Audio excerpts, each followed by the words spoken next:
And now our original series, Project Home, with an investigation that was months in the making. Every year, tens of millions of taxpayer dollars go to a nonprofit called Bay Area Community Services.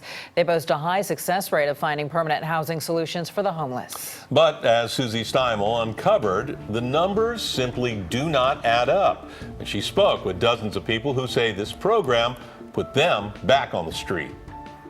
All I need is a little help, that's all. After 4 years of living on the street, Erika Miles finally felt hopeful when counselors at the Stair Navigation Center in Berkeley found her permanent housing. They were going to pay our rent for 6 months, which is plenty of time for somebody to go back to work and get on their feet. Good boy. But when she got to that address in Richmond, her hope faded. Her permanent home was this garage. And so every time I gotta go to the bathroom or I cook breakfast or dinner or anything, I gotta go in, unlock the door. Erika says her rent was $1,500 a month, paid for with public money awarded to the nonprofit that runs Berkeley's Navigation Center, Bay Area Community Services, or BACS. When Erika complained, a building department inspector came out and found no access to a restroom, black mold, nails sticking out of the walls, no electrical, and a rat infestation. The garage was ordered shut down, and Erika is now back out on the street. Oh, I think it's horrible. It's all, that is not right. That is not right. I mean, what is going on? There was billions and billions of dollars donated to get us off the street, to get us permanent housing. So what's going on?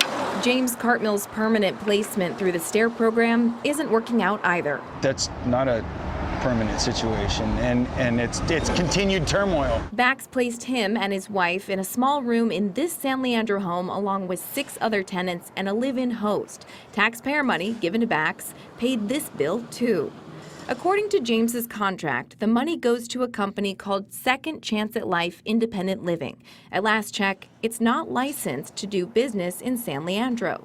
James says he can't even use the living room because there are people sleeping in it, and he's not allowed to cook. James had it out with his landlady, seen here in a Facebook Live post. Independent living home. We're independent. Okay, don't cook on the stove no more. Shortly after, he received an eviction notice. He has to be out by year's end. It's caused more stress than living on the streets. Then there's this homeless senior who asked us not to show her face. Somebody has to be held accountable for this.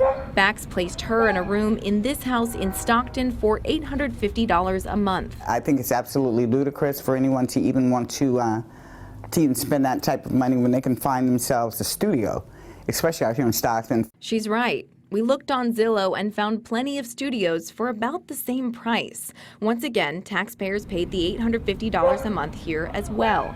That is until a fire damaged this home. That's when she says her counselor offered her a new placement in a halfway house for men in Berkeley. So now I'm back to square one.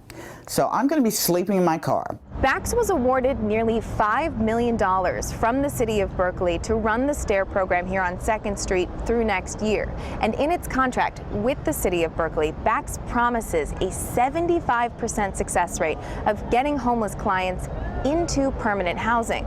But people we've talked to who have been through the BACS program and are now on the street say that goal is not just unrealistic, it's not being met. They're just working the numbers. They're working those numbers. Get these people. Let's show how good we're doing.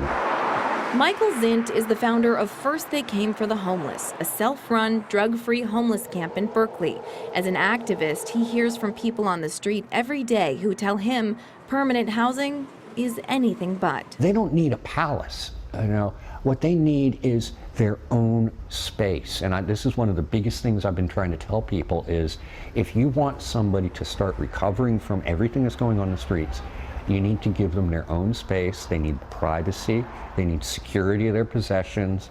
They need to be able to come and go as they please. They need to be able to make decisions without any pressure. Instead, they're being shuffled into the first opportunity available so that somebody can check their name off a list of being homeless. That's not a solution. BACS's supposed success rates are inconsistent at best. It promised 75% success rates to Berkeley for the STAIR program. But in its sales pitch for another navigation center in Fremont, BACS boasted an 82% success rate for the same program. The city of Berkeley claims only 64% of STAIR clients were permanently housed, and 22% of that group fell back into homelessness, meaning the success rate reported by Berkeley was actually only around 50%. And Michael Zint says he thinks even that number is likely inflated to win more contracts. It's a game. It's a game so that they can get on TV, or they can go to the government, or they can go to whoever and say, look at how successful we're being. We need to expand this. BACS is growing rapidly. The nonprofit's tax filings are broken into a services arm and a housing arm. Total revenue on the services side grew from $13 million in fiscal 2016 to $22 million last year. And as BACS acquires more property, its assets have grown from $530,000 in 2015 to nearly $15 million in 2018. For several weeks now, we've been asking the city of Berkeley to provide someone to sit down with us, explain the numbers, and explain how someone in Erika's position was placed into substandard housing only to end up back out on the street. Berkeley declined our multiple requests, so did BACS. This should not have happened to me. It ruined me, even worse than what I was before. Erika hopes her story and others will wake the city up to what's really going on. Because I'm not going anywhere until they fix what they did. And not do it anymore. Not do it to us. We are people.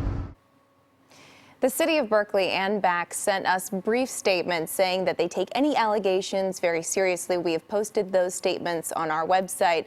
And after we brought Erika's story to the attention of BACS, we found out over the weekend that she has since been placed in a hotel.